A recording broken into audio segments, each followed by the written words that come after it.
Hey everyone, it's Reverend Dr. Katie here, and I hope you're doing well. It is Monday morning. It's February 19th, 2018. I am really glad to be here with you. I think I said it's Monday morning. It's not Monday morning, it's Monday evening where I am. And it's kind of been a long weekend. I'm really happy to be here. I guest preached at a church a couple of hours away, and that was really fun, a really, really nice community of Christians. And then came home, and last night I got to see Black Panther, and oh my goodness, it is amazing as everyone says it is. Go see it right now. It's great. Great movie. So that's kind of what I did with my weekend, and I'm here to start the week with you.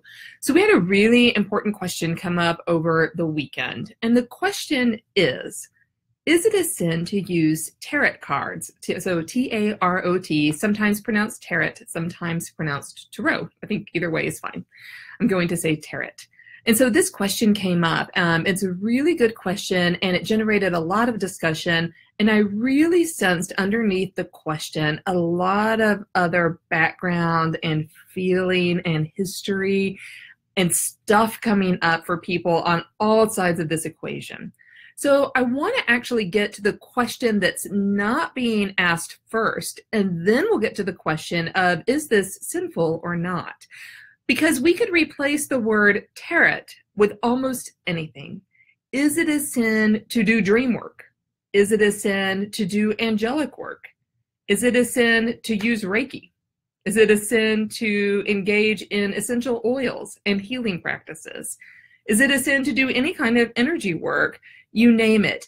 Anything that doesn't fit out of whatever box we grew up in, and we all have a slightly different shaped box, then that's going to be a very natural question that comes up, and that really gets for a lot of us at our sense of kind of shame and guilt when we have experiences that we can't explain by kind of the traditional box that we grew up in, whatever that is for you.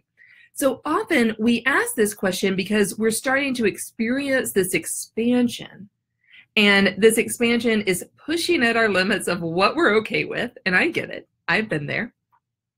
And when it's time to stretch ourselves and we find out that the Christian story is bigger than the box, then it can be kind of painful, and we can turn back to that shame and guilt that we've experienced. And that can really be a roller coaster loop-de-loop that never ends unless you really intervene and dig deep and do some of that hard work to figure out where that's coming from and to move past it. And that's something that I love to help people do. So I'm kind of curious, does this ring a bell for you? Is this something that you've experienced? If so, make a comment for us so that we can start to see that, you know, that you are not alone. So this question is absolutely a good question. Is the thing I'm doing, whether it's tarot cards or something else, a sin? So now let's define sin. In the New Testament, the word for sin is hamartia, and that really means to miss the mark, right? So to sin is to miss the mark of God, to miss the mark of doing what God is calling us to do in that moment. Certainly, we all miss the mark from time to time. I do, you do, everyone does. We're human. We do miss the mark. The beautiful good news of the New Testament and of the whole Bible, of the Old Testament too, is that we have opportunities to not miss the mark the next time. So the New Testament actually does talk about the forgiveness of sins quite a lot, but it rarely defines sin. It just talks about, it talks graciously about the forgiveness of sins, about preaching, about repentance, about doing away with our sins, but it doesn't often pause to explain exactly what those sins are. So probably the biggest named sin in the Bible, in my opinion, that gets discussed all over both testaments is idolatry, worshiping something other than God. So clearly that's sinful. That's something that we all probably do from time to time. Sometimes we place our own guilt and shame above God's forgiveness and love. And that is actually a form of idolatry. Some churches place their, you name it, their church banner, the cross, the whatever the item is, above their worship of God. Everything that we do should point towards God, not substitute for God. So idolatry is a huge one. So if we're using tarot, for instance, or any other thing that we've talked about as a substitute for God, that is a problem. It is not an unforgivable problem. That's something that you can work with and learn to use in a way that's in keeping with God. So the question to me really is this: does this practice bring you closer to God, or does it take you away from God? One way to measure this is your use of these kind of cards or dreams or whatever it is we're talking about. It doesn't have to only be tarot card. Is using this practice deliberately giving you an answer that you're seeking, or are you using it as a tool that's preceded and accompanied by prayer and study and meditation? So I think all of those things are really important to combine and to roll together. And again, that's what I'm here to help people do. So let me give you a practical example that's also just a little bit wild. So I'm going to give you an extreme example. You want to do harm to your neighbor, and you use tarot cards, and they confirm the answer that you already had in your mind, which is that, yeah, you should harm your neighbor. Don't harm your neighbor. That we're never about that. But that's the answer that you're seeking, right? So if the cards work to confirm an answer that you're seeking that does not feel like it resonates with the will of God, then you're caught in a loop that's really hard to get out of. And so if the cards are not bringing you closer to God on your Christian journey, you might really want to rethink that. But if you're not feeling so good towards this neighbor, same example, you're not feeling so great towards this neighbor, but you've been in prayer and study and guidance, and you use these cards, and they really nudged you to think very deeply about why you're so angry, and they encourage you to create loving and healthy boundaries for yourself, and they dig deep at the kind of underlying reason, then maybe that is a good and wise use of those cards. So let me speak about tarot cards a little bit specifically, and I'll let you know I'm not really a user of them. I have nothing against them. I know a lot of people who use them and use them very well. I value their contributions, just not something that have really ever called to me. But I did a little homework for you.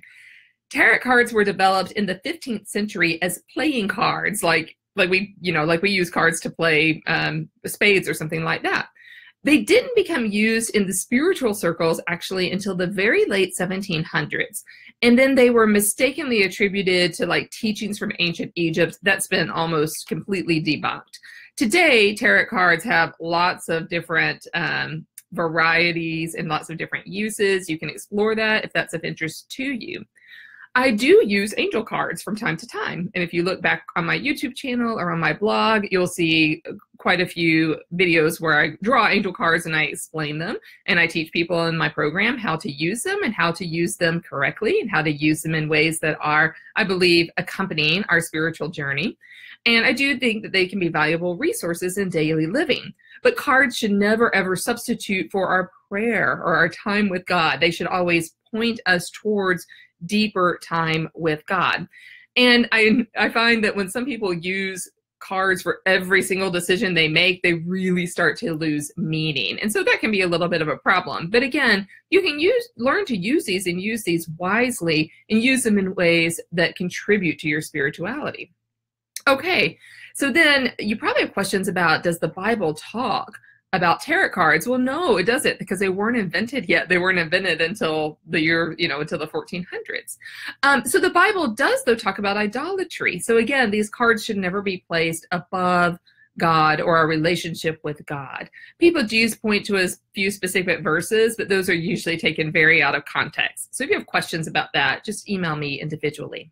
So I know a lot of you also have questions about Doreen Virtue. So Doreen Virtue is like the queen of angel talk. And it's so interesting because she's become baptized in the past year, but in her videos from years ago, I've heard her talk about being a Christian for a long time. So I'm not exactly sure what the change is. I think she went from a tradition that actually doesn't practice baptism to one that does. And my tradition practices baptism too. So, hey, cool. That's something she felt called to do. I'm really, really happy for her and furthering her own relationship with Jesus. And so I have a lot of respect for Miss Virtue, and I found some of her work helpful. With the utmost respect, I think what I have found lacking in Miss Virtue's work, and this is the gap very particularly that I try to fill, is that she's got really developed, sensitive, highly fine-tuned intuition. But she often writes things as if they are just fact because she has determined them from her intuition. They're often very great things. They're often things I agree with, sometimes not. But she pronounces things as true, but she doesn't usually give us their history, their depth, their background. And that's exactly where I love to come in because, as you know, I'm a scholar. I'm a New Testament scholar. I love to dig deep. Those who work with me know that I always talk about the history of whatever we're talking about. If we're talking about angels, then you are darned well going to know about angels in the Bible, the development of angels in the Bible, from the Old Testament all the way to the book of Revelation. If we're using angel cards, I'm going to tell you when they originated. I'm going to do my research, and I'm going to show you how to use them in ways that are compatible with your Christian walk. And if you are ever using a tool that doesn't feel compatible, pause, and you need to wrestle with that. And that's what I'm here for. Reach out to me so I can help you wrestle with that. So I see that Doreen Virtue is now quoting some Bible verses about the use of cards. And again, she's not really giving us background on those verses. So it's really hard to take a verse that's 2,500 years old, lay it on top of a modern practice, and have them speak directly to each other. We actually need a little bit of work to be able to interpret that text, which is alive and well for us today. And so that's the kind of conversation and analysis that I love to bring to you. In fact, it's my favorite thing when you all give me treasure hunts to go on about the Bible. I love doing that. And if there's not a direct correlation, I will tell you. I will be honest about that. All right, but I want to point out that actually I very much agree with Doreen's current stance on the use of cards. And so she says directly on a website, her website, Doreen says, cards are not a substitute for talking with God directly. You don't need cards to talk to God. That's absolutely true. Cards should be of assistance in talking to God, not a substitute for it. And then she continues, these cards are for contemplation and focal points. Yes, exactly. I agree 100%.